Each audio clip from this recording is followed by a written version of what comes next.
नमस्कार, मी विवेक Pawar. Range trekkers group प्रस्तुत web संवाद भाग दुसरा यामध्ये तुमच्या सगळ्यांचं मनपूर्वक स्वागत करतो. आज कोरोना आणि लॉकडाऊन या सगळ्या परिस्थितीमध्ये सगळ्या मित्रांनी एकत्र बसत एखाद्या विषयावर चर्चा करणं, एखादा संवाद करणं, ही गोष्ट तशी म्हणावी तशी दुर्मिळच झालेली आहे. परंतु या सगळ्या परिस्थितीमध्ये सुद्धा तंत्रज्ञानाचा योग्य उपयोग करून आपण या वेब संवादाच्या माध्यमातून एकमेकांना भेटत आहोत आणि हा त्याचा दुसरा भाग आहे.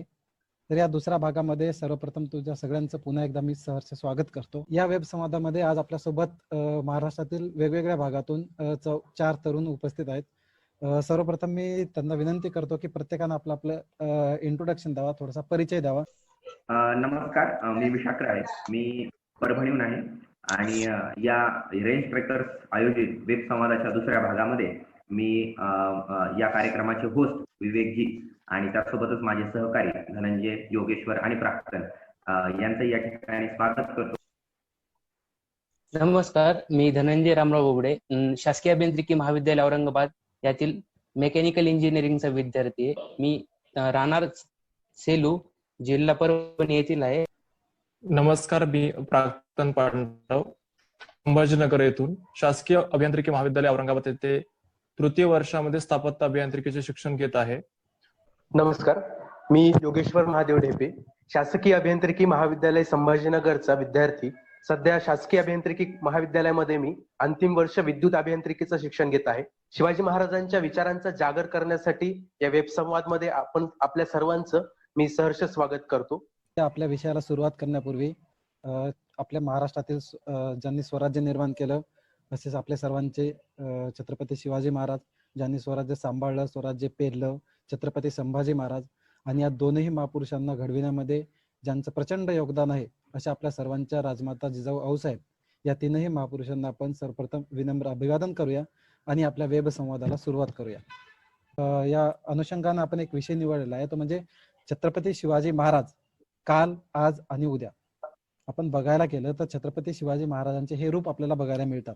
म्हणजे स्वराज्यातील छत्रपती शिवाजी महाराज, मावळ्यांच्या साथीनं गोरगरीब जनतेसाठी स्वराज्य उभे निर्माण करणारे छत्रपती शिवाजी महाराज, आणि हे त्यांचा काल होता, म्हणजे हे इतिहास होता. परंतु त्या इतिहासाच्या अनुषंगाने त्यातील गुण घेऊन, त्यांचे विचार घेऊन आजची तरुणाई खरंच वागतेय का? आजच्या समाजामध्ये छत्रपती शिवाजी महाराजांचे विचार आपण खरंच अंमलात आणतोय का? आणि हे अंमलात आणत असताना आपण आपल्या पुढच्या पिढीसाठी, येणाऱ्या पिढीसाठी छत्रपती शिवाजी महाराजांचे कोणते विचार आपण पुढे द्यायला पाहिजे, पुढच्या पिढीसाठी कोणते विचार मार्गदर्शक ठरतील, या तीनही अनुषंगाने छत्रपती शिवाजी महाराज काल, आज आणि उद्या या विषयाला धरून आपण सुरुवात करणार आहोत. तर विषयाची मांडणी करताना सर्वप्रथम मी आपल्या वेब संवादामध्ये उपस्थित असले विशाखजी कराळे यांच्याकडे जातो. विशाखजी, तुम्हाला विषय थोडक्यात समजलेला आहे, छत्रपती शिवाजी महाराज काल, आज आणि उद्या. तर या विषयाकडे जाताना छत्रपती शिवाजी महाराज काल म्हणजे इतिहासातील छत्रपती शिवाजी महाराज, याच्याबद्दल तुमचं मनोगत काय? तुम्हाला काय वाटतं? नमस्कार. छत्रपती शिवाजी महाराज हे समस्त आपल्या 17व्या शतकातील अग्रगण्य सरसेनापती मानण्यात यायचे. पूर्ण जगामध्ये, महाराष्ट्रात नव्हे, भारतात नव्हे, तर पूर्ण जगामध्ये त्यांची ख्याती आहे, हे सर्वजण आपण जाणतो. त्यासोबतच शिवाजी महाराजांच्या बाबतीत आपण जसं आपल्याला समजायला लागलं तसं मागच्याही याच्यामध्ये म्हटलं तसं इयत्ता 4थीला महाराष्ट्र शासनाच्या पाठ्यपुस्तकाद्वारे त्या महाराजांची आपल्याला इतिहास त्या विषयाच्या माध्यमातून आपल्याला ओळखण्यास सुरुवात झाली. महाराजांचा इतिहास जेव्हा आपण बघतो तेव्हा महाराजांचा इतिहास बघत असताना सर्वप्रथम महत्वाच्या गोष्टी अशा आहेत की महाराष्ट्रामध्ये जेवढे आपल्या रेंज ट्रेकर्स ग्रुपच्या माध्यमातून आम्ही हे वेळोवेळी जाणतच आहोत की महाराष्ट्राचं जे वैभव आपण मानतो, पान चालून बघा, महाराजांनी परत त्याचं रिपिटेशन केलेलं नाही, म्हणजे परत एकदा ती चाल परत त्यांनी खेळलेली नाही. म्हणजे यावरून असं लक्षात येतं की महाराजांची मायन्यूट प्लॅनिंग ही किती महत्वाची ठरलेली आहे. यासोबतच महाराजांच्या आपण भूतकाळातलं म्हणजे 350 वर्षापूर्वीचं महाराष्ट्र बघत असताना किंवा भारत बघत असताना सह्याद्रीचा जो कडा होता, याच्यामध्ये आपण बऱ्याच वेळेस एक शब्द नेहमी ऐकत असतो की त्याच्यामध्ये गनिमी कावा सह्याद्रीचा जो भौगोलिकदृष्ट्या जर बघायला गेलं तर भौगोलिकदृष्ट्या सह्याद्रीचा परिसर हा सपाट मैदान नसून तर सह्याद्रीचा परिसर हा दऱ्याखोऱ्याचा परिसर असल्यामुळे या सर्व गोष्टींमध्ये महाराजांनी हे समोर आलेलं, तसं बघायला गेलं तर दऱ्याखोऱ्यांमध्ये युद्ध करणं म्हणजे फार अवघड गोष्ट असायची. अशा अशा वेळेमध्ये महाराजांनी गनिमी काव्याचा योग्य प्रकारे वापर करून शत्रूंची प्रत्येक वेळेस येणारी आक्रमण ही परतवून लावली. म्हणजेच थोडक्यात मला असं वाटतं की महाराजांचं म्हणजे भूतकाळातली प्रत्येक गोष्ट आपल्याला निश्चितच एक स्फूर्ती देते, नवीन एक चालना देते व संकटाशी दोन हात करण्यासाठी, मुकाबला करण्यासाठी आपल्याला ज्या ज्या गोष्टींची गरज लागते हे इतिहासामधून आपल्याला लक्षात येतं.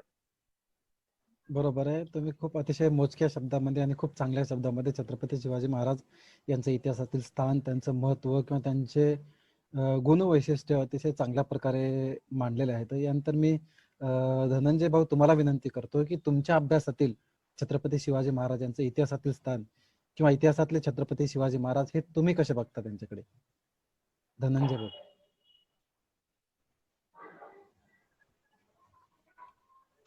म्यूट अनम्यूट करा.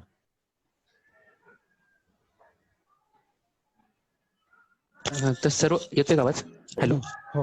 तर सर्वप्रथम आपण ज्यावेळेस इतिहासातील छत्रपती शिवाजी महाराज अभ्यासतो तर त्यावेळेस आपल्याला ती पुरावे किंवा ती योग्य तो साधने आपल्याला समकालीन इतिहास पुरावे असो किंवा त्या 17व्या शतकातील काही महापुरुष असो यांच्या लिखाणातून किंवा यांच्यातील आजच्या स्थितीत किंवा आजच्या घडीला जे उपलब्ध साहित्य आहे त्यातून आपण छत्रपती शिवाजी महाराज याच्यात काही शंका नाही की महाराज हे जगाच्या पाठीवरील सर्वोत्तम राजे आहेत. परंतु त्याच्यासाठी पुरावा जर कुठला आहे तर सध्याच्या स्थितीत समकालीन इतिहासकारांनी किंवा समकालीन महापुरुषांचे जे साहित्य आहे त्यातून तर सर्वप्रथम छत्रपती शिवाजी महाराज हे साऱ्या विश्वाचे सूत्र आहे आणि जगद्गुरु संतश्रेष्ठ संत तुकाराम महाराजांनी त्यांना वयाच्या 12व्या वर्षी छत्रपती ही पदवी दिली. तोपर्यंत 17व्या शतकात अनेक राजे होऊन गेले, सम्राट होऊन गेले, बादशाह होऊन गेले, परंतु छत्रपती होणारे छत्रपती शिवाजी महाराज हे पहिलेच माणूस आहेत असं मला वाटते. त्यानंतर त्यांची जी राजनीती होती किंवा त्यांची जी राजकारण होतं याच्यासाठी एक छोटासा दाखला किंवा छोटासा इतिहास पुरावा देऊ इच्छितो मी की होचिन नावाचे व्हिएतनाम देशाचे राष्ट्रप्रमुख आहेत. त्यांनी असं म्हटलेलं आहे की आम्ही छत्रपती शिवाजी महाराजांची युद्धनीती वापरून अमेरिकी सारख्या बालढल्य देशाला सुद्धा पराभूत केलेले आहे. तर महाराजांची युद्धनीती सुद्धा आपल्याला दिसून येते की किती महत्वाची आहे. त्यानंतर महाराजांच्या थोड्याशा समाजकारणाविषयी मी बोलू इच्छितो. महाराजांनी सर्वप्रथम 18 पगड जातींना मिळून ते स्वराज्य स्थापन केलं, त्या स्वराज्याचं सुराज्य केलं व समाजातील प्रत्येक घटकांना एक आपण जसं म्हणतो समान विशेषण म्हणून मावळा ह्या नावाने संबोधलं, जेणेकरून कुठलाही भाव, दुजाभाव किंवा कुठलाही उच्च निश्चितात त्या ठिकाणी निर्माण होणे, स्वराज्यासाठी लढणारा प्रत्येक माणूस जो कोणी कुठल्याही जातीचा असो त्याला मावळा असं संबोधलं. त्यानंतर महाराजांची शासन पद्धती ही पूर्णपणे न्यायाला अवलंबून होती, समान न्याय, कुठल्याही प्रकारचा अन्याय कोणावरही झाला नाही पाहिजे. आणि त्यासाठी त्या ठिकाणी मी एक वाक्य बोलू इच्छितो की छत्रपती शिवाजी महाराजांनी असं म्हटलं होतं त्यांच्या काळात की कालच्या पुण्याईवर रायगडावर आजचा दिवस उजळत नाही, त्यासाठी कालही पुण्यवंत असावं लागतं किंवा कालही पुण्यवंत असावंच लागतं व आजही पुण्यवंत असावं लागतं. ह्या प्रकारे त्यांनी स्वतःची न्याय व्यवस्था बनवली होती. आणि त्या ठिकाणी त्यानंतर त्यांचे परकीय सत्तांचे जे संबंध होते त्या काळी औरंगजेबावर चालून जाताना छत्रपती शिवाजी महाराजांनी दक्षिणेत जी असणारी कुतुबशाही असो किंवा उत्तरेच्या साईडला असणारे राजपूत असो यांना एकत्रित घेऊन औरंगजेबावर चाल करण्याची त्या ठिकाणी आपल्याला लक्षात येतं की छत्रपती शिवाजी महाराजांनी देखील परकीय सत्ता ज्या होत्या त्यांच्याशी योग्य तो संबंध ठेवले होते. त्यानंतर महाराजांच्या जीवनातील एक उल्लेखनीय निर्णय मी या ठिकाणी सांगू शकतो की जो पुढच्या याच्यात परिवर्तन घेऊन आला, परिवर्तनवादी किंवा युग प्रवर्तक निर्णय असं मी त्याला म्हणेन की ज्यावेळी नेताजी पालकरांना आपल्या धर्मात परत घेतलं व त्यांना समाजात योग्य ते स्थान मिळावं म्हणून स्वतःची कन्या देखील त्यांना दिली व त्यांचा विवाह संपन्न केला, त्यांच्या मुलाशी विवाह संपन्न केला. या ठिकाणी त्यांना समाजात योग्य तो स्थान मिळालं पाहिजे यासाठी महाराजांनी प्रयत्न केले. तर असं मला वाटतं की छत्रपती शिवाजी महाराजांनी इतिहासातील स्थान हे फार उल्लेखनीय व महत्वाचं आहे. धन्यवाद. धन्यवाद. अतिशय चांगलं तुम्ही मत मांडलेलं आहे. यानंतर आपण जाऊ योगेश्वर भाऊ तुमच्याकडे. आता जसं धनंजय भाऊ यांनी सांगितलंय की छत्रपती शिवाजी महाराजांनी स्वराज्याबरोबर सुराज्य सुद्धा निर्माण केलं, त्यामुळे हे एक इतिहासातील किंवा छत्रपती शिवाजी महाराजांच्या कालच्या आयुष्यातील अतिशय महत्वाची घटना होती किंवा अतिशय महत्वाची गोष्ट होती. तुमच्या अभ्यासातील छत्रपती शिवाजी महाराज जे कालचे आहेत म्हणजे इतिहासातले ते कसे आहेत? ओके. मुळात छत्रपती शिवाजी महाराजांचं जीवनच हे एवढं भव्य दिव्य असं आहे की त्यातील प्रत्येक दिवस जर का आपण बघितला त्या प्रत्येक दिवसावर ग्रंथ लिहिलं तरी तो कमी पडेल. महाराजांचं जीवन एवढं मोठं आहे. त्याला कारणच असं आहे की महाराज हे रयतेचे राजे होते, जनतेचे राजे होते. आणि कुठलाही व्यक्ती जनतेचा रयतेचा राजा केव्हा म्हटला जातो, जेव्हा तो समाजातील तळागाळातील घटकाला तो आपलंसं करतो. मग समाजातील तळागाळातील घटक कोणता आहे, या शासन पद्धतीतील घटक कोणता आहे, तो शेतकरी वर्ग असेल, सामान्य मावळा असेल, मजूर कामगार असेल, तर शिवरायांनी त्याला आपलंसं केलं. शेतकऱ्यांसंबंधी जर का आपण बोलायचं झालं तर शिवरायांनी शेतकऱ्यांच्या जमिनी मोकून दिल्या. त्याचप्रमाणे त्यांना योग्य प्रकारचं करामध्ये सवलत देखील उपलब्ध करून दिली. त्याचप्रमाणे आपण शिवरायांचं कार्य हे पर्यावरण संवर्धनासाठी जर का बघितलं तर शिवरायांनी योग्य अनेक ठिकाणी झाडे लावली. म्हणजे गाव तिथे वनराई आणि गड तिथे आमराई असं त्यांनी त्यांच्या पत्रातून जनतेला रयतेला सांगितलं होतं. त्याचप्रमाणे जलसंवर्धनामध्ये जर का आपण बघायचं झालं तर शिवरायांनी त्या अनेक गडकिल्ल्यांवर आपण जर का बघितलं तर पाण्याचे योग्य प्रकारे झरे अवेलेबल होते, परंतु तरी देखील शिवराय म्हणाले की जर का निसर्गाने आपल्याला जर का दगा दिला तर या रयतेवर पाण्याचं मोठ्या प्रमाणात संकट येऊ शकतं. त्यामुळे एक जलसंवर्धनाची योजना म्हणून त्यांनी अनेक ठिकाणी गडकिल्ल्यांवर देखील तळे बांधले. आपण जेव्हा महाराष्ट्रातील अनेक जेव्हा गडकिल्ले बघायला जातो तर तेव्हा आपल्याला प्रकर्षाने जाणवतं की तिथे पाण्याची योग्य प्रकारे सुविधा आहे. म्हणजे दळणवळणाची देखील मोठ्या प्रमाणात तिथे सुविधा आहेत. आज आपण स्वच्छतेचा मंत्र संपूर्ण महाराष्ट्रभर किंवा संपूर्ण देशभरात स्वच्छतेचा मंत्र जात आहे, परंतु 17व्या शतकामध्ये गडकिल्ल्यांवर शिवरायांनी स्वच्छतेचं म्हणजे जे शौचालय योग्य आरोग्य सेवेसाठी स्वच्छतेसाठी असायला हवे ते देखील त्यांनी बांधली. शिवरायांचं गुणविशेष मला काय वाटतं तर योग्य प्रकारे इफिशियन्सी म्हणजे आपण आता इंजिनिअरिंगच्या क्षेत्रामध्ये बघतो की आपल्याला मिनिमम इनपुट आणि मॅक्झिमम आउटपुट हे नेहमी असायला असतं. तर मला वाटतं की शिवरायांची इफिशियन्सी खूप मोठ्या प्रमाणात आहे, कारण त्यांच्याकडे असलेले रिसोर्सेस हे खूप कमी प्रमाणात होते. म्हणजे त्यांच्याकडे शस्त्रसाठा हा देखील खूप कमी प्रमाणात होता. आणि तो शस्त्रसाठा होता तरी कोणता, तर दगडधोंडे असतील किंवा धनुष्यबाण असेल, तर याचा वापर करून त्यांनी संपूर्ण मावळ्यांना एकत्रित करून मिनिमम इनपुट होतं, परंतु एवढ्या मोठ्या बलाढ्य अशा शत्रूला देखील त्यांनी नामोहरम केलं. मला असं वाटतं की ही त्यांचं एक सर्वात मोठं गुणविशेष आहे. आणि शिवराय मला सर्वात जास्त भावतात का बरं, कारण त्यांनी त्यांच्या आईवडिलांचे जे काही त्यांचं मार्गदर्शन होतं, जिजाऊंचं जे काही जिजाऊंचं जे म्हणणं होतं, तर त्यांनी ते संपूर्ण आयुष्यभर त्यांचं अंगीकारलं, त्याचं योग्य प्रकारे इम्प्लिमेंटेशन स्वतःच्या आयुष्यामध्ये केलं. मला असं वाटतं की जो व्यक्ती स्वतःच्या आईवडिलांचं प्रत्येक योग्य बाब एक काटेकोरप्रमाणे स्वतःच्या जीवनामध्ये अवलंबत असेल, तो हा रयतेचा, या जनतेचा, या जगाचा राज्य म्हणून आपण त्याला नक्कीच म्हणतो. बरोबर. खरंच खूप छान मांडणी केलेली आहे तुम्ही. छत्रपती शिवाजी महाराज म्हणजे उत्तम शासक होते, उत्तम प्रशासक होते, त्याचबरोबर दूरदृष्टी असलेले एक शासनकर्ते होते, असं तुमच्या मांडणीतून आम्हाला समजलेलं आहे. आपण जाऊया या विषयाकडे. छत्रपती शिवाजी महाराजांचा इतिहास जाणून घेताना आपण प्राक्तन तुमच्याकडे येतो आम्ही की तुमच्या अभ्यासातील छत्रपती शिवाजी महाराजांचा इतिहास काय आहे? नक्कीच. मी योगेश्वर भाऊंच्याच मुद्द्यांना पुढे घेऊन माझा विषय मांडतोय.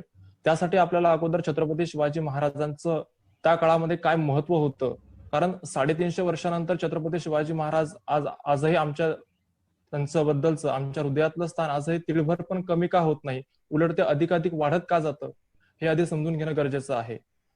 कारण छत्रपती शिवाजी महाराजांनी जे त्यांचं स्वराज्य निर्माण केलं ते शून्यातून स्वराज्य निर्माण केलेलं होतं. त्या काळामध्ये अतिशय जुलूम, अन्याय, अत्याचाराचं एक परिस्थिती होती. मोठमोठे सरदार, जे महाराष्ट्रातले मोठमोठे सरदार होते, ते ज्या पातशहांच्या हाताखाली नोकरी करत होते. आणि अशा काळामध्ये छत्रपती शिवाजी महाराज फक्त एक स्वप्न बघतात की माझं स्वतःचं मला स्वराज्य निर्माण करायचंय, कर्तृत्व गाजवायचं असेल तर माझं स्वतःचं काहीतरी असलं पाहिजे, स्वराज्य असलं पाहिजे. हा जो महत्वाचा गुण आहे तो छत्रपती शिवाजी महाराजांनी जाणला होता. आणि त्यासाठी महत्वाचं काय होतं तर परिस्थितीची जाणीव असणं. शिवाजी महाराजांना त्यांच्या मातेने म्हणजेच जिजाऊंनी सतत जाणीव करून दिली, परिस्थितीची जाणीव करून दिली की शिवबा, तू आणि आम्ही, आपण सर्वजण पारतंत्र्यात आहोत, आपल्याला मुक्ती हवी आहे, त्यासाठी स्वराज्य निर्माण करावं लागेल. ही परिस्थितीची जाणीव सर्वात महत्वाची आहे. म्हणून माझं युवकांना हे सांगणं आहे की तुम्हाला जेव्हा काहीतरी करायचं असतं तर त्यावेळेस आपल्या सभोवतालची परिस्थिती काय आहे त्याची जाणीव ठेवणं अतिशय गरजेचं आहे. पुढचा मुद्दा येतो की शिवाजी महाराजांची मग त्यांची शासन पद्धती कशी होती, त्यांचे निर्णय काय आहे, त्यांचे गुणविशेष काय आहे. तर छत्रपती शिवाजी महाराजांनी जेव्हा हळूहळू आपली सवंगडी निर्माण करायला सुरुवात केली, म्हणजे इथे त्यांची टीम बिल्डिंग आपल्याला लक्षात येते. लहानपणापासूनच एकदा तुमचं ध्येय ठरलं की त्याच्यानंतर तुम्ही प्रोसेसने गेलं पाहिजे. शिवाजी महाराजांनी तेच हेरलं आणि लहानपणापासून अगदी खेळत असताना त्यांचे खेळ हे स्वराज्य बांधणीसाठी अनुकूल होते. ते जे खेळायचे, मग हीच प्रोसेस त्यांनी पुढे सुरुवात केली. मग टीम बिल्डिंग कशी केली, तर लहानपणापासून जे योद्धे त्यांनी निर्माण केले, जे मित्र निर्माण केले, त्यांना स्वराज्याचे वेगवेगळे गुण त्यांनी शिकवायला सुरुवात केली. मग हळूहळू त्याच्यातून वयाच्या 13व्या वर्षीच मग ते तोरणाकडे जिंकतात. म्हणजे लहानपणापासूनचीच त्यांची एक वेगळी ओळख आपल्याला इथे जाणवते. मग एक उत्कृष्ट योद्धा म्हणून छत्रपती शिवाजी महाराज हळूहळू निर्माण होतात. एक आदर्श राजा, एक आदर्श नेता म्हणून शिवाजी महाराजांचे गुणविशेष येतात. महत्वाचा मुद्दा असा येतो की शिवाजी महाराजांचं एक महत्वाचं होतं समान न्याय देणारी वृत्ती शिवाजी महाराजांनी आपल्या राज्यामध्ये स्वीकारली होती. अगदी अन्याय करणाऱ्याला कठोरात कठोर शिक्षा होती. जो चांगलं काम करेन त्याला बक्षीसही होतं. एक नव्या युगाचा निर्माता म्हणून छत्रपती शिवाजी महाराजांनी त्या काळामध्ये समोर आले. मग छत्रपती शिवाजी महाराजांची शासन पद्धती हळू अष्टप्रधान मंडळ स्थापन करणं झालं असेल. तर हा एक महत्वाचा गुण असा आहे की ज्याला जे येतं त्याला तेच द्यायचं. मंत्रिमंडळामध्ये सध्या आपण बघतो की एखादा गृहमंत्री असेल किंवा ऊर्जा मंत्री, आरोग्य मंत्री, तर त्या काळामध्ये जी मंत्र्यांची खाती होती, तर ज्याच्यामध्ये जी क्वालिटी आहे तर त्याला तेच पद देणं हे शिवाजी महाराजांनी त्या काळामध्ये तयार केलेलं होतं. आणि इन्व्हेस्टमेंट, शिवाजी महाराजांनी लहानपणापासून गड किल्ले जिंकले. धनंजय भाऊने सांगितलं की सह्याद्रीचा जो परिसर आहे तो अतिशय म्हणजे अगदी दऱ्याखोऱ्यांचा परिसर आहे. पण याचा अर्थ असा नाही की शिवाजी महाराजांनी गड किल्ले बांधले तर प्रत्येक डोंगरावरती, प्रत्येक गडावर त्यांचे किल्ले आहे, प्रत्येक डोंगरावरती गड आहे किंवा किल्ला आहे. तर प्रत्येक भौगोलिक रचना, तिथला परिसर यांची जी दूरदृष्टी आहे, यांचा जो सखोल अभ्यास आहे तो शिवाजी महाराजांनी केला. इन्व्हेस्टमेंट करताना क्वालिटी ऑफ वर्क सुद्धा त्यांनी खूप महत्वाचं बघितलं. 350 वर्षांपूर्वी बांधलेले किल्ले सुद्धा आजही शाबूत राहतात आणि आताचे बांधकाम हे पडतं. मग याच्यावरून आपल्या लक्षात येतं की शिवाजी महाराजांचं क्वालिटीकडे किती लक्ष होतं. हे शिवाजी महाराजांचे अतिशय गुणविशेष आहे की जे आपण अंगीकारणं अतिशय गरजेचं आहे असं मला वाटतं.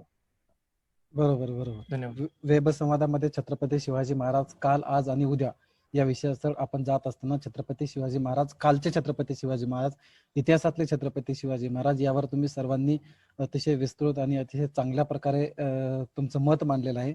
आपण आपल्या विषयाकडे दुसऱ्या टप्प्यात येत असताना छत्रपती शिवाजी महाराज आजच्या तरुणाईच्या मनातील छत्रपती शिवाजी महाराज आपण जाणून घेण्याचा प्रयत्न करूया. बरेच व्याख्याते सांगतात की आजकालचे तरुण मुलं छत्रपती शिवाजी महाराजांना डोक्यात न घेता डोक्यावर घेऊन नाचतायत. त्यामुळे छत्रपती शिवाजी महाराज डोक्यात घेणे हे खूप गरजेचं आहे. मी सर्वप्रथम आपल्या धनंजय भाऊ तुमच्याकडे येतो की छत्रपती शिवाजी महाराजांना आजकालच्या तरुणाईंनी डोक्यात घेणं अतिशय गरजेचं आहे. तुम्हाला काय वाटतं, खरंच आजकालची तरुणाई डोक्यावर घेते का डोक्यात घेते? धनंजय भाऊ. एका अनुषंगाने मी तुमच्या मताशी सहमत आहे विवेक दादा, परंतु दुसरीकडे याचा देखील आनंद आहे की तुमच्यासारखे तरुण जे सध्या रेंज स्टेकर्स नावाच्या ग्रुपने एक झाड असा उपक्रम राबवते, याचा खरं सार्थ अभिमान होते की महाराजांचे विचार आज देखील जिवंत आहेत. आणि दुसरीकडे खेद असं होते की जे आपण शिवजयंतीचा उपक्रम म्हणा किंवा जे उपक्रम म्हणा, आपण त्या दिवशी महाराजांना स्मरण करतो, महाराजांचं स्मरण करतो, त्या ठिकाणी प्रोडक्टिव्ह असं काहीच करत नाही सध्याची जी तरुण पिढी आहे. तर या ठिकाणी मला असं वाटतं की महाराजांकडून सध्याच्या स्थितीत जर असं बघायला गेलं की आपण म्हणतोय की सध्याचे जे तरुण आहेत स्पर्धा परीक्षेकडे खूप वळत आहेत.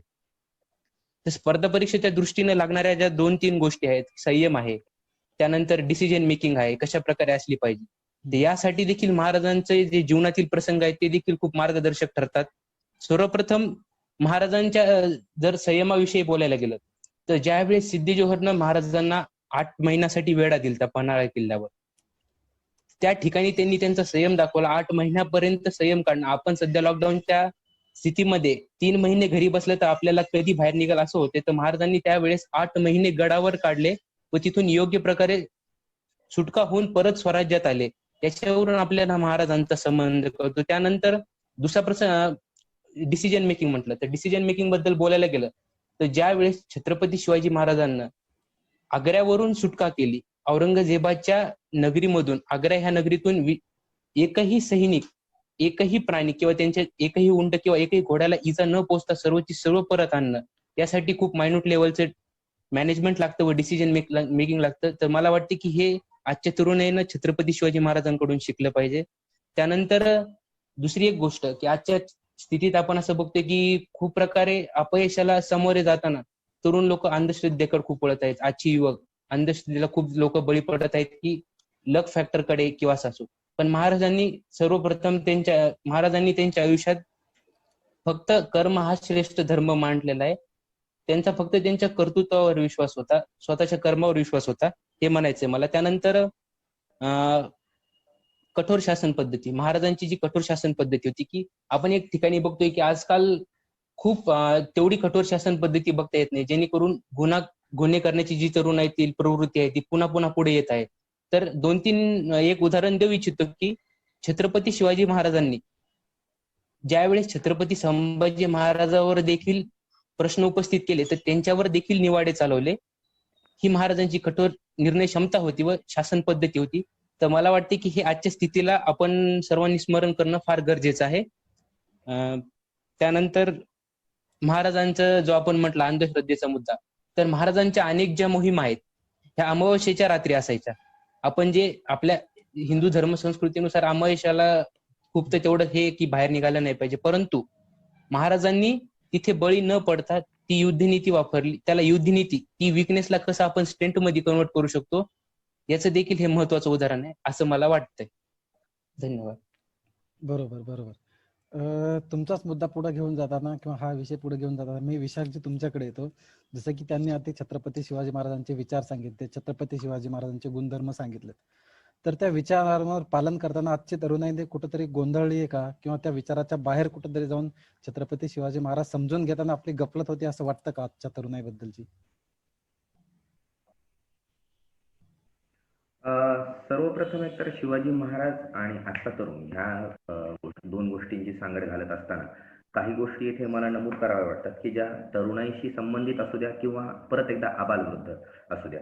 काही गोष्टी अशा आहेत की जसं आता धनंजयने सांगितलं त्यानुसार न्यायदानाची प्रक्रिया, म्हणजे आपण इतिहासाच्या पानांमध्ये पण इतिहासाची पानं चालून बघितल्याच्या नंतर एक गोष्ट प्रकर्षाने जाणवते की एक गोष्ट आपण बघितली आहे रांझ्याच्या पाटलाची. म्हणजे एखाद्या म्हणजे त्यांच्या राज्यामध्ये जर स्त्रीवर काही अत्याचार होत असतील तर त्यावर कठोर शासन कसं करावं याचं उदाहरण रांझ्याच्या पाटला थ्रू आपण बघितलेलं आहे की त्या प्रकारे न्यायदानाची प्रक्रिया किती सक्षमपणे आणि जलद गतीने या दोन्ही गोष्टींचा एकत्रित संगम धरून त्यांनी राबवलेली आहे. दुसरी गोष्ट म्हणजे अशी होती की आज आपण बऱ्याच ठिकाणी महिला सबलीकरण किंवा महिला सुरक्षितता हे मुद्दे इतके महत्वाचे आले आहेत की म्हणजे काही तर गोष्टी म्हणजे काही राज्यांच्या निवडणुकाच्या प्रचारातील मुद्दे देखील हे कळीचा मुद्दा ठरतात की महिला सक्षमीकरण, सबलीकरण असे महत्वाचे मुद्दे ठरतात. तर मग मला असं वाटतं या दृष्टीने की इतिहासाच्या पानांमध्ये परत आपण एकदा गेल्याच्या नंतर हिरकणी नावाची स्त्री आपल्याला दिसते. हिरकणी नावाच्या स्त्रीचा सन्मान हा महाराजांनी केला होता, परंतु आजच्या शिवजयंती साजरी करत असताना आपण खरंच स्त्रियांच्या बाबत तेवढंच आदरतेने किंवा तेवढंच आई बहीण या नातलगाच्या या नात्याच्या दृष्टीने आपली खरंच नजर त्या दृष्टीने आहे का, त्याच्यावर एक प्रश्नचिन्ह निर्माण होतं. आणि तिसरी आणि अत्यंत महत्वाच्या गोष्टीवर मला इथे प्रकाश टाकायचा आहे, तो सगळ्यात महत्वाचा म्हणजे आपण आज या वेब संवादामध्ये सर्वजण जे आहोत ते अभियांत्रिकी क्षेत्राशी निगडीत आहोत. अभियांत्रिकी क्षेत्राशी निगडीत असताना साधारणतः महाराजांचा 350 वर्षापूर्वीचा काळ बघत असताना गडकोट किल्ले जे आहेत महाराजांचे, त्यांनी त्या काळामध्ये म्हणजे एवढ्या ऍडव्हान्स टेक्नॉलॉजी नसताना सुद्धा जर महाराजांचे गड आजही ऊन वारा पाऊस, सह्याद्रीच्या पट्ट्यातला ऊन वारा पाऊस झेलतही आजही ते ताठमानेने उभे आहेत. यावरून लक्षात येतं की त्या काळातलं स्थापत्य, त्या काळातलं वास्तुविशारद, त्या काळातलं यंत्र, त्या काळातलं त्यांनी वापरलेलं तंत्र आणि त्या काळातल्या त्यांनी वापरलेल्या सगळ्या ज्या काही गोष्टी आहेत, ज्या मुख्यत्वे करून गडाच्या पायाभरणीशी असो किंवा गड पूर्ण उभं करण्यासाठी असो, ह्या सर्व गोष्टी ज्या आहेत त्या सर्व गोष्टी त्यांनी तेवढ्याच सक्षमपणे सांभाळलेल्या आहेत. मग एवढं सगळं होत असताना आज ऍडव्हान्स टेक्नॉलॉजी एवढी पुढे गेलेली असताना एखाद्या स्ट्रक्चरच्या बाबतीत किंवा एखाद्या बाकीच्या गोष्टींच्या बाबतीत त्याच्या व्हॅलिडिटी पर्यंत एखादं स्ट्रक्चर टिकतं का, खरंच हा प्रश्न पडतो. आणि त्यानंतर सगळ्यात महत्वाचं म्हणजे धनंजयच्याच मुद्दे मी परत काही रिपीट करत नाही, परंतु त्यातला सगळ्यात महत्वाचा मुद्दा जो सध्या गाजतोय की तो डिप्रेशनचा मुद्दा आहे. म्हणजे सर्वप्रथम म्हणजे आज तरुणाई स्मार्ट फोन वापरत आहे, स्मार्ट वॉच वापरत आहे, परंतु स्मार्ट वर्क करताना दिसत नाहीये. कारण याची गोष्ट अशी आहे की स्मार्ट वर्कचा अर्थ बऱ्याच जणांना शॉर्टकट वाटायला लागलेला आहे. पण त्या शॉर्टकट आणि स्मार्ट वर्क मध्ये फरक असतो. कारण की स्मार्ट वर्क हे पूर्ण वर्क ओरिएंटेड असतं आणि शॉर्टकट हे तुम्हाला योग्य ते यश देईलच याची खात्री नसते. आणि त्यामुळेच मग तरुणांमध्ये संयम कमी आढळतो अभावाने, आणि संयम कमी आढळल्याने मग डिप्रेशन सारख्या गोष्टी आपण बघतोय. आणि त्यातून मग अत्यंत आत्महत्येपर्यंतचं टोकाचं पाऊल हे उचलल्या जाते. आणि शेवटचा एक मुद्दा मांडतो आणि मी माझं कमेंट संपवतो. तो म्हणजे असा की आपण भारत हा तरुणांचा देश म्हणून ओळखला जातो, परंतु या तरुणांच्या देशामध्ये सर्वप्रथम म्हणजे व्यसनाधीश होण्याचं प्रमाण हे तरुणांमध्ये अधिक वाढत आहे. महाराजांच्या इतिहासामध्ये व्यसनाचा व सुद्धा आपल्याला कुठे वाचावयास मिळत नाही. महाराजांची आपण जयंती साजरी करताना सुद्धा काही लोक हे व्यसनाच्या आहारी आहेत की काय असा त्याच दिवशीही आपल्याला कधी कधी अनुभव येऊन जातो. तर हे सर्वात महत्वाचं खेदजनक गोष्ट मला अशी वाटते. म्हणूनच मी तुमची जी ओळ होती ती मला अत्यंत समर्पक वाटली की आजच्या तरुणाईने महाराज हे डोक्यावर घेण्यापेक्षा डोक्यात घेणं अत्यंत महत्वाचं आहे. निश्चितच बरोबर आहे. याच विषयाला आपण पुढे घेऊन जाताना प्राक्तन तुमच्याकडे मी येतो. जसं की धनंजय आणि विशाख या दोघांनी सुद्धा छत्रपती शिवाजी महाराज आजच्या तरुणाईसाठी कसे मार्गदर्शक आहेत ते सांगितलं. तर तुम्हाला काय वाटतं की छत्रपती शिवाजी महाराज आजच्या तरुणाईसाठी फक्त स्टेटस पुरते राहिलेत का खरंच त्यांच्या विचारांची अंमलबजावणी होते? तुमचं काय मत? छत्रपती शिवाजी महाराज आजचे छत्रपती शिवाजी महाराज. नक्कीच विवेकजी, खरं तर हा एक कळीचा मुद्दा आहे की सध्याच्या काळामध्ये तरुणाई छत्रपती शिवाजी महाराजांना नेमकीच डोक्यावर नाचवते की डोक्यात घेऊन नाचवते, हा कळीचा मुद्दा आहे. तरी याच्यावरती खूप चर्चा विमर्श होत असतात.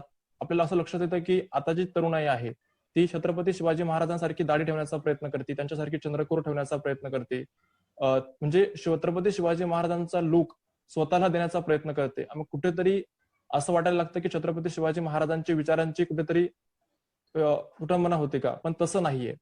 असं वाटतं की छत्रपती शिवाजी महाराजांचा जो पेहराव आहे तो तुम्ही नक्कीच करा, तो केलाच पाहिजे असं नाहीये. परंतु जे करत असाल तर ठीक गोष्ट आहे. एखादा आपला रोल मॉडेल असतो, आपण त्याच्यासारखं दिसण्याचा प्रयत्न करतो.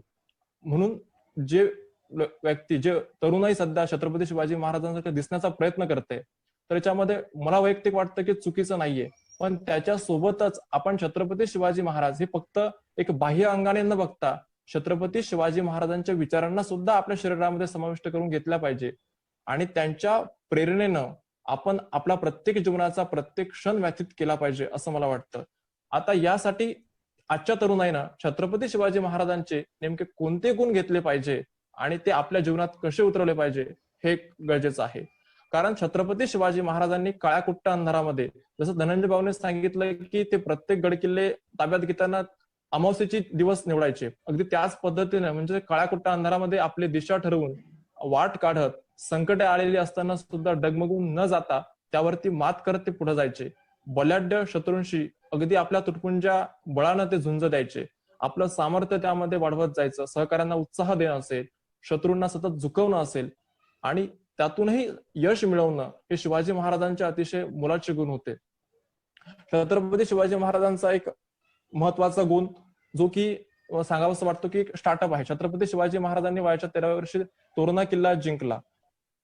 म्हणजे त्यावेळेस त्यांचं जे विश्व होतं ते अतिशय शून्य होतं. म्हणजे शिवाजी महाराजांची जी स्वराज्याची निर्मिती केली ती शून्यातून निर्माण केलेली आहे. आजच्या तरुणाला हेच सांगणं आहे की तुमच्याजवळ, माझ्याजवळ हे नाहीये, माझ्याजवळ ते कुठल्या प्रकारचं भांडवल नाहीये, म्हणजे तुम्ही तुमच्याजवळ नसलेल्या भांडवलाचं भांडवल करू नका.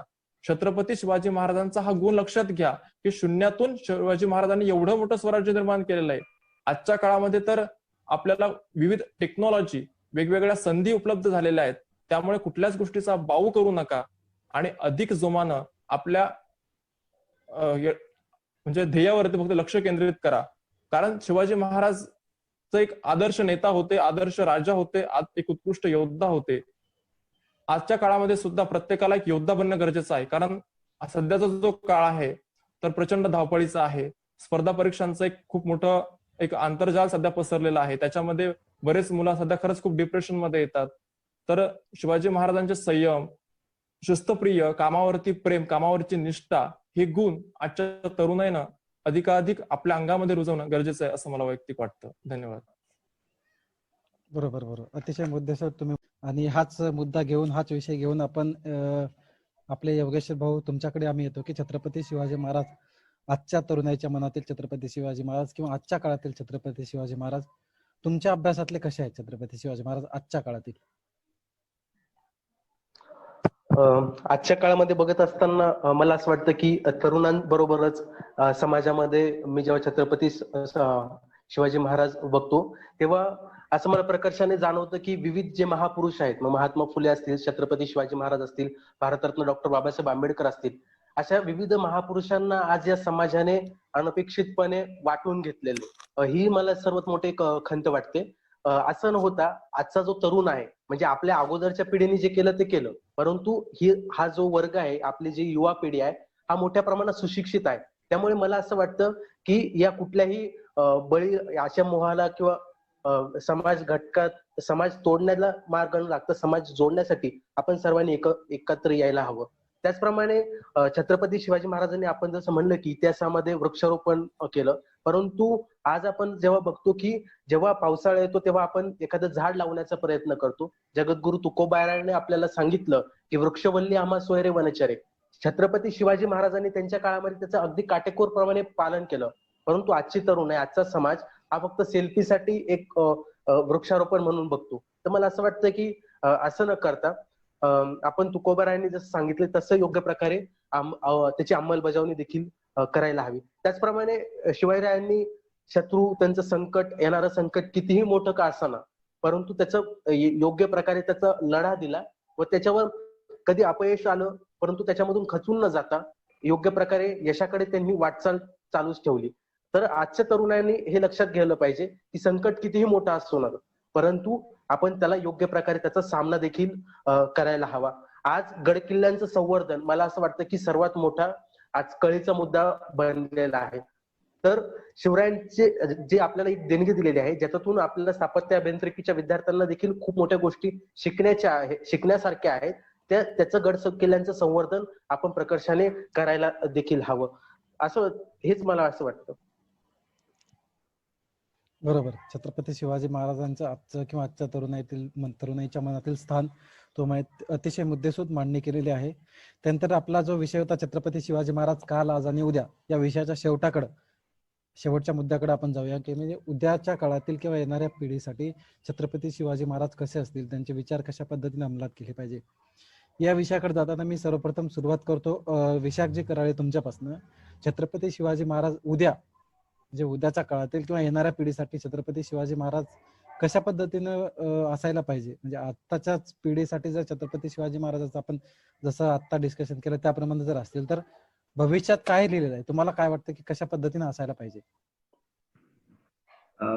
आता छत्रपती शिवाजी महाराज उद्या या भविष्य काळाचा जर आपण वेध घेतला तर मुख्यत्वे मी दोन पैलूंकडे हायलाइट करेन.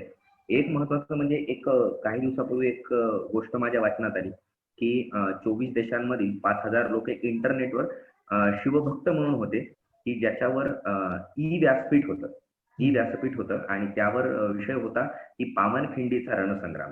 त्याच्यावर 24 देशातील जवळपास 5,000 देशभक्तांनी आपले त्या ई व्यासपीठावर ते सहभागी झाले होते. तर येणारं युग आपण जे म्हणतो म्हणजे 21व्या शतकात आपण आहोत, हे माहिती तंत्रज्ञानाचं युग आहे असं म्हणतो की याविषयी जर समजा जे खरे शिवभक्त आहेत, म्हणजे जसं प्राक्तननं सांगितलं की म्हणजे आपण आपली शिवभक्ती ही बाह्यांगानं न बघता शिवाजी महाराजांशी आपलं शरीर न जोडल्या जाता त्यांच्याशी मन किंवा त्यांचे विचार जर आपले जोडले गेले तर ती खरी शिवाजी महाराजांबद्दलची आपली खरी शिवभक्ती ठरेल. तर माझं तेच आहे की माझंही म्हणणं तेच आहे की येणाऱ्या काळामध्ये समजा जर असे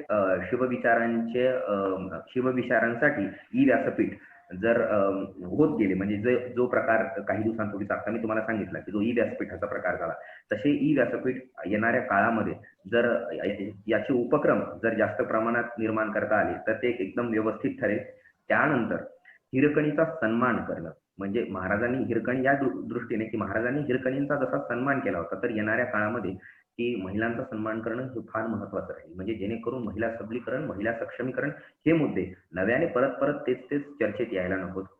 आणि तिसरी महत्वाची गोष्ट, एक मुद्दा मला या दृष्टीने परत एकदा सांगतो, कारण की शेवटी अभियांत्रिकीचा एक संदर्भ या ठिकाणी मी देतो, की 72च्या दुष्काळामध्ये गंगासागर जे धरण होतं, म्हणजे 72चा दुष्काळ पडलेला असताना सुद्धा गंगासागर जे धरण होतं ते पाण्यानं तुडुंब भरलेलं होतं. म्हणजे 72च्या दुष्काळामध्ये गंगासागर धरण हे अनेक म्हणजे दुष्काळासाठी एक सर्वोत्कृष्ट उपाययोजना कशी असू शकते हे महाराजांनी त्या काळामध्ये जर दाखवलेलं असेल, तर एक मी मराठवाड्याचा किंवा माझ्या जिल्ह्याचा एक रहिवासी म्हणून ज्या ठिकाणी दुष्काळ हा एक प्रकर्षाने मुद्दा जाणवतो, तर त्या ठिकाणी महाराजांना जे 350 वर्षापूर्वी जमत असेल, तर आजच्या आधुनिक तंत्रज्ञानाचा वापर करून निश्चितच आपण दुष्काळावर मात करू शकतो. तर माझं म्हणणं तेच आहे की महाराजांच्या ज्या गोष्टी आपण आजपर्यंत ऐकत आलेलो आहोत, तर त्याच इतिहासातल्या त्याच गोष्टींची पुनरावृत्ती होण्यापेक्षा महाराजांचे इतके वेगवेगळे पैलू आहेत की महाराजांच्या प्रत्येक पैलूतून आज घडणाऱ्या, आज येणाऱ्या, आज उद्भवणाऱ्या प्रत्येक समस्येचं निराकरण हे महाराजांच्या शिवचरित्रातून जर त्या दृष्टीनं जर बघायला गेलं,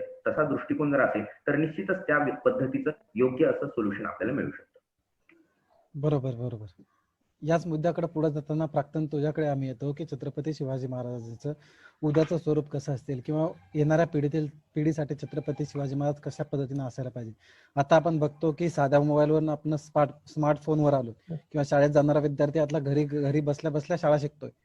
तर ही एक पिढी बदलते, तंत्रज्ञान बदलतंय. तर ह्या येणाऱ्या पिढीसाठी तंत्रज्ञान बदलता बदलता छत्रपती शिवाजी महाराज हे उद्याचे छत्रपती शिवाजी महाराज कशा पद्धतीने असले पाहिजे.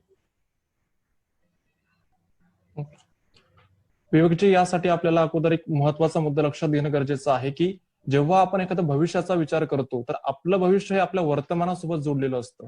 म्हणजे आपण आपल्या वर्तमानामध्ये कुठले निर्णय घेतो त्याच्यावरती तुमचं भविष्य ठरलेलं आहे. तर याच्यासाठी मला महत्वाचे 2 मुद्दे सांगावेसे वाटतात की शिवाजी महाराजांचं जे आयुष्य होतं ते 50 वर्षांचं होतं, परंतु त्यांनी त्यांच्या 50 वर्षांच्या आयुष्यामध्ये असे निर्णय घेतले, म्हणजे त्यांच्या वर्तमानामध्ये त्यांनी असे निर्णय घेतले की ज्या 350 वर्षानंतर ही संपूर्ण म्हणजे विश्वासाठी अनुकूल आहेत किंवा जे फायद्याचे आहेत. अगदी इतकंच नाही तर एक राजा वारल्याच्या नंतर सुद्धा 1818 पर्यंत म्हणजे 138 वर्ष मराठ्यांनी आपलं युद्ध म्हणजे आपला राज्य हे काबूत ठेवलं होतं. ही अगदी साधी गोष्ट नाहीये. म्हणजे याच्यावरून छत्रपती शिवाजी महाराजांचा एक दूरदृष्टी लक्षात येते. दूरदृष्टीच अजून एक दुसरं एक छान उदाहरण मला द्यावंसं वाटतंय की शिवाजी महाराजांच्या राज्याभिषेकाच्या वेळेस 2 मोठे हत्ती रायगडावरती आलेले होते.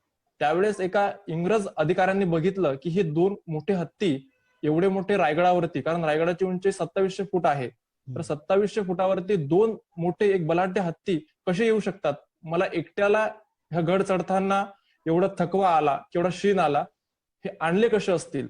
तर छत्रपती शिवाजी, त्यावेळेस त्यांना उत्तर मिळालं की छत्रपती शिवाजी महाराजांनी अगदी लहान म्हणजे हत्ती लहान असतानाच ते रायगडावरती आणून ठेवले होते, त्यांचं पालन पोषण केलं आणि नंतर त्यांच्या राज्याभिषेकाच्या वेळेस त्यांना ते 2 हत्ती कामा आले. याच्यातून काय लक्षात आलं तर छत्रपती शिवाजी महाराजांची एक दूरदृष्टी आणि त्यांचा एक आत्मविश्वास. दूरदृष्टी काय होती तर त्यांना छत्रपती शिवाजी महाराजांना लहानपणीच कळालं होतं की मी स्वराज्य निर्माण करणार आहे आणि मी या राज्याचा राजा होणार आहे, छत्रपती होणार आहे, हे त्यांना लहानपणी कळालं होतं. हे त्यांचं भविष्यातलं एक दूरदृष्टी होती. त्या दृष्टीने त्यांनी त्यांची पावलं उचलली. हे खूप महत्वाचा निर्णय. आता याच्या अनुषंगाने कसं आहे तर भविष्यामध्ये छत्रपती शिवाजी महाराज आपल्याला कसे लागतील तर सध्याचं जे वातावरण आहे तर कोरोना सारखं झालं, तर कोरोनामध्ये आपल्या राज्याची आर्थिक घडी विस्कटलेली आहे, जी की येणाऱ्या भविष्यासाठी आपल्याला अतिशय धोक्याची आहे. तर मग छत्रपती शिवाजी महाराजांचं ते आर्थिक नियोजन लक्षात घेणं गरजेचं आहे. म्हणजे शिवाजी महाराजांनाही बऱ्याच वेळेस कर्ज घेतलं, बऱ्याच वेळेस शिवाजी महाराजांना तह करावा लागला. त्यांनी आपले 23 गडकिल्ले तहात दिले होते आणि परत सुद्धा ते मिळवले. म्हणजे याच्यातून आपल्याला कधी कधी एक पाऊल मागेही यावं लागणार आहे आणि तितक्याच जोमाने पुढे जावं लागणार आहे. हा एक महत्वाचा छत्रपती शिवाजी महाराजांचा गुण आपल्याला भविष्यामध्ये कामा पडणार आहे. त्याच्यानंतर एक महत्वाचा गुण आहे की शीतयुद्ध. म्हणजे सध्या छत्रपती शिवाजी महाराजच्या वेळेस अगदी आजूबाजूने खूप मोठे बलाढ्य सैनिक होतं किंवा बलाढ्य राज्य होती आणि त्यामध्ये सुद्धा छत्रपती शिवाजी महाराजांनी आपलं स्वतःचं राज्य टिकवून ठेवलं. आता सध्या वेगवेगळ्या देशांमध्ये जरी युद्ध चालू नसलं तरी शीतयुद्ध मात्र नक्कीच चालू आहे की जे येणाऱ्या भविष्यामध्ये खूप मोठं धोक्याचं ठरू शकतं. म्हणून शिवाजी महाराजांचे जे काही गुण होते म्हणजे दूरदृष्टीमध्ये त्यांचं हेर पाठवून वेगवेगळ्या गोष्टी आपल्या राज्यामध्ये लक्षात घेऊन घेणं आणि त्या दृष्टीने समोरची पावले उचलणं, तर ही गोष्टी आपल्याला सध्या खूप भविष्यासाठी आपल्याला कराव्या लागणार आहेत. धन्यवाद. बरोबर बरोबर. भविष्यातील छत्रपती शिवाजी महाराज जर आपल्याला करायचे असतील तर आपल्याला अनेक गोष्टी कराव्या लागतील असं तुम्ही सांगितलं आणि अतिशय बरोबर आहे. योगेश्वर भाऊ, तुम्हाला काय वाटतं की उद्याच्या पिढीसाठी, येणाऱ्या पिढीसाठी छत्रपती शिवाजी महाराज कोणत्या पद्धतीनं असायला पाहिजे किंवा त्यांनी कशा पद्धतीनं छत्रपती शिवाजी महाराजांचा विचारांचा, त्यांच्या आयुष्यातील प्रसंगांचा, त्याच्यातून काय बोध घेऊन कशा पद्धतीने वाटचाल करायला पाहिजे? सर्वप्रथम मला असं वाटतं की इतिहास हा भविष्याचा आरसा असतो आणि या आरशामध्ये आपण ज्या प्रकारे आपली प्रतिमा पाहत असतो त्याच प्रकारचं आपलं भविष्य देखील असतो. मला त्यामुळे असं वाटतं की आपण म्हणजे आपल्याला भविष्यामध्ये आपण कशा प्रकारे हे पण इतिहासाकडून जास्तीत जास्त प्रमाणात शिकायला हवं. शिवाजी महाराजांनी स्वयंनिर्भर बनण्याकडे नेहमीच म्हणजे स्वराज्य बनवत असताना या समाजातील जो शेतकरी वर्ग आहे हा स्वयंपूर्ण कसा बनेल याकडे त्यांनी जास्तीत जास्त प्रमाणात लक्ष दिलं. मग मला असं वाटतं की भविष्यामध्ये आपण महाराजांचे गुण बाळगत असताना या भारत देशाला, या हिंदुस्थानाला आपल्याला स्वयंपूर्ण बनवायचं आहे. तर आपण आपल्या देशातील व्यापार हा मोठ्या प्रमाणात कसा वाढवावा आणि या देशाला स्वयंपूर्ण कसं जास्तीत जास्त प्रमाणात बनवता येईल याकडे आपण लक्ष द्यायला हवं. भविष्यामध्ये मला असं वाटतं की शिवरायांकडून आपण एक गोष्ट नेहमीच शिकायला हवी की आपल्या कुठल्याही व्यक्तीसोबत, कुठल्याही संस्थेसोबत मतभेद जरी असले तर मनभेद कधी असायला नाही पाहिजेत. आणि मला असं वाटतं की मतभेद आणि मनभेद यामधील जो फरक आहे तो येणाऱ्या भविष्यामध्ये आपण सर्वांनीच नेहमीच लक्षात घ्यायला हवा. शिवरायांनी जे प्रतिपचंद्र रेखा व वर्धिष्णू ज्यांचं स्वराज्य बनवलं होतं, तर ते स्वराज्य आपल्याला जर का योग्य प्रकारे टिकून ठेवायचं असेल तर येथील जो युवक वर्ग आहे याला शिवरायांचं मार्गदर्शन, मग फक्त त्यांना शाळेमध्ये 4थीच्या पुस्तकामध्ये हा विषय, इतिहास हा विषय फक्त मार्कांसाठी, गुणांसाठी न शिकवता त्यांना डायरेक्ट फील्डवर म्हणजे गडकिल्ल्यांवर आपल्याला जर का ते विद्यार्थ्यांना नेता आलं, या महाराष्ट्राची ऐतिहासिक संस्कृतीचं दर्शन आपल्याला प्रत्यक्षात जर का येणाऱ्या पिढीला जर का देता आलं तर मला असं वाटतं की महाराज हे प्रत्येकाच्या मनामनामध्ये भिनतील आणि येणारा काळ हा नक्कीच आपल्या देशासाठी सुजलाम सुफलाम असेल. बरोबर बरोबर. याच विषयाला पुढे घेऊन जाताना आपण छत्रपती शिवाजी महाराज उद्याचे कसे असतील यावर चर्चा करत आहोत. शेवटी धनंजय भाऊ तुमच्याकडे येतो. जसं की या तिघांनी सुद्धा सांगितलं की उद्याच्या काळातील किंवा उद्याचे छत्रपती शिवाजी महाराज, येणाऱ्या पिढीसाठीचे छत्रपती शिवाजी महाराज कशा पद्धतीने असायला पाहिजे. आता छत्रपती शिवाजी महाराज जर आपल्याला पुढच्या पिढींना दाखवायचे असतील तर आपण ते गडकिल्ल्यांच्या माध्यमातून किंवा त्यांनी जो इतिहास असला त्याच्या माध्यमातून त्यांचा प्रचार प्रसार करून आपण त्यांना दाखवू शकतो. तर तुम्हाला काय वाटतं, कोणत्या कोणत्या माध्यमातून पुढच्या पिढीसाठी छत्रपती शिवाजी महाराज कशा पद्धतीने पोहोचवता आले पाहिजे?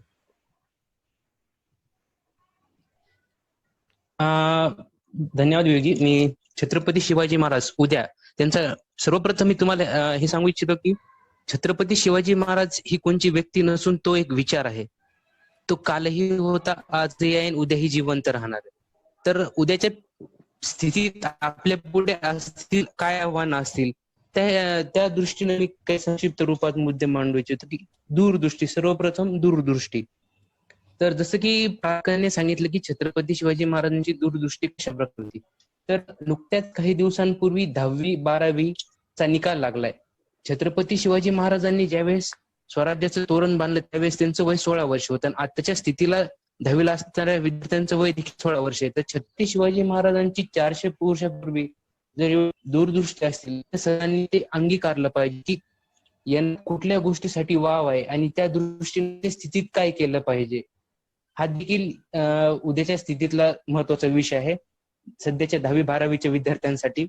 त्यानंतर शेतीविषयक आपण सध्या म्हणतोय की शेतकऱ्यांना योग्य तो हमी भाव मिळत नाहीये किंवा शेतकरी सध्या आर्थिकदृष्ट्या फार दुर्बल आहे, असं एक समज आहे आपल्या समाजामध्ये. तर मला थोडंसं 400 वर्षापूर्वी छत्रपती शिवाजी महाराजांच्या जो राज्य होतं त्यामध्ये एक बार्टर सिस्टीम नावाची प्रथा होती, जेणेकरून पैशाचा व्यवहार न होता जे आपल्याकडील असलेली साहित्य सामग्री आहे याचा व्यवहार व्हायचा की माझ्याकडे असणारी साहित्य सामग्री मी दुसऱ्याला देणार व मला गरजेची साहित्य सामग्री त्याच्याकडून घेणार. म्हणजे ह्या ठिकाणी आर्थिक व्यवहार न करता स्वतःसाठी कशी स्वतः ओरिएंटेड शेती करता येईल किंवा स्वतः ओरिएंटेड कसा व्यवसाय करता येईल हा देखील आपण लक्षात घेतले पाहिजे, जेणेकरूनच शेतकऱ्याचं महत्व समाजाला समजेल आणि योग्य तो हमीभाव मिळेल, असा आशय बाळगायला काही वाटत. त्यानंतर छत्रपती शिवाजी महाराजांचं निसर्गाविषयक धोरण. सध्या आपण बघत आहेत की निसर्ग चक्रीवादळ म्हणा, त्यानंतर नुकत्याच काही दिवसापूर्वी झालेला बेरूटला जो केमिकल एक्सप्लोजन म्हणा, हे काही न आपल्या मानवांनी केलेल्या निसर्गावरील प्रहाराचं प्रत्युत्तर असेल, मला असं वाटतंय. त्या प्रकारे आपण छत्रपती शिवाजी महाराजांचं निसर्ग वॉटर कन्झर्वेशन टेक्निक, सध्या गोष्ट काय की निसर्गासाठी जेवढ्या पण लागणाऱ्या गोष्टी आहेत, वॉटर कन्झर्वेशन असो किंवा त्यानंतर मॅक्झिमम ट्री प्लांटेशन असो, त्यानंतर ह्या गोष्टी आपण येणाऱ्या पिढीसाठी केल्या पाहिजे, की जेणेकरून येणाऱ्या पिढीसाठी सुद्धा हे विश्व तितकंच सुंदर असलं पाहिजे जेवढं की आपण आपल्या लहानपणी बघितलेलं आहे. त्यानंतर सध्याच्या स्थितीला भारत चीन युद्ध आहे, भारत चीन वाद आहे. तर ह्या ठिकाणी देखील महाराजांचं परकीय सत्तांशी कशा प्रकारे संबंध होतं, कशा प्रकारे त्यांनी एक समंजस व स्वतःशी एक संबंध निर्माण केले व योग्य वेळी कसे टिकून ठेवले, त्याचे कशा प्रकारे त्याचा स्वतःसाठी फायदा देखील घेतला व योग्य त्या वेळी त्यांची चूक झाली तर त्यावेळेस त्यांच्यावर कठोर शासन देखील केलं, हे देखील आपण त्या ठिकाणी बघितलं पाहिजे. त्यानंतर शेवटी एक म्हणेल की सध्याच्या स्थितीत हे तरुणाई फार व्यसनाकडे वळत आहे. तर येणाऱ्या काळात व्यसनाचा तरुणाईवर फार दिसेल. तर ह्यासाठी मला हा मुद्दा ह्या ठिकाणी उपस्थित करू की स्वराज्याचे दुसरे छत्रपती संभाजी महाराज यांचं पूर्ण तारुण्य, त्यांचं वय अगदी 32 वर्ष होतं, पूर्ण तारुण्य हे स्वराज्यासाठी दिलं. तर त्यांचा देखील आपण आदर्श कुठेतरी घेतला पाहिजे की त्यांच्या इतका चारित्र्यवान नीतिवान राजा जगाच्या पाठीवर कुठंच नाही, ज्यांनी 1200 मोहिमा यशस्वी गाजवल्या, यांचा देखील आपण विसर पाडता कामा नये. तर अशा प्रकारे मला ह्या ठिकाणी एवढंच म्हणू इच्छितो की भारतरत्न डॉक्टर बाबासाहेब आंबेडकरांचं एक वाक्य आहे की जो समाज, जी जात किंवा जो धर्म आपला खरा इतिहास विसरतो तो कधीच इतिहास घडू शकत नाही. त्याच्यामुळे आपण देखील ह्या इतिहासाचं संवर्धन केलं पाहिजे येणाऱ्या पिढीसाठी, जेणेकरून ते देखील इतिहास घडवतील. एवढंच बोलतो आणि थांबतो. धन्यवाद. बरोबर. तर या वेब संवादामध्ये अतिशय चांगल्या प्रकारे सर्वांनी मुद्दे आणि मतं तुमचे मांडलेले आहेत. एका इतिहासकारांना खूप छान एका ठिकाणी म्हटलं होतं की सह्याद्रीच्या मातीमध्ये वाहत असतो गारवा, सह्याद्रीच्या मातीमध्ये वाहत असतो गारवा, जर राजे तुम्ही नसते तर गुलालही झाला असता हिरवा. त्या एका वाक्यातून छत्रपती शिवाजी महाराज जर काल नसते, कदाचित जर काल नसते तर आज किंवा उद्या आपली परिस्थिती काय झाली असती हे त्यांनी अतिशय त्या वाक्यातून मुद्देसूदपणे मांडलं होतं. तर याच विषयाच्या अनुषंगाने आपण रेंज ट्रेकर्स ग्रुप तर्फे हा वेब संवाद आयोजित केला होता, छत्रपती शिवाजी महाराज काल, आज आणि उद्या. आम्ही range trekkers group Chhatrapati Shivaji महाराजांच्या गड किल्ल्यांसाठी, त्यांच्या संवर्धनासाठी, संरक्षणासाठी काम करत असतो. ट्रेकिंगच्या माध्यमातून गड किल्ल्यांवर जाताना तिथे वृक्ष लागवड करणे, स्वच्छता साफसफाई करणे, त्याचबरोबर दरवाजे वगैरे यांची डागडूग जी स्वखर्चातून करणे, असे अनेक गड किल्ल्यांसाठीचे उपक्रम आम्ही या रेंज ट्रेकर्स ग्रुपच्या माध्यमातून आयोजित करत असतो. परंतु हे आयोजित करत असताना अनेक तरुणाई आपल्यासोबत जोडली जावी, त्याचबरोबर त्यांचे विचार आपण ऐकून घ्यावे आणि ते विचार इतर लोकांपर्यंत, इतर तरुणांपर्यंत पोहोचावे, या एका उद्देशाने आम्ही हा वेब संवाद कार्यक्रम चालू केला होता.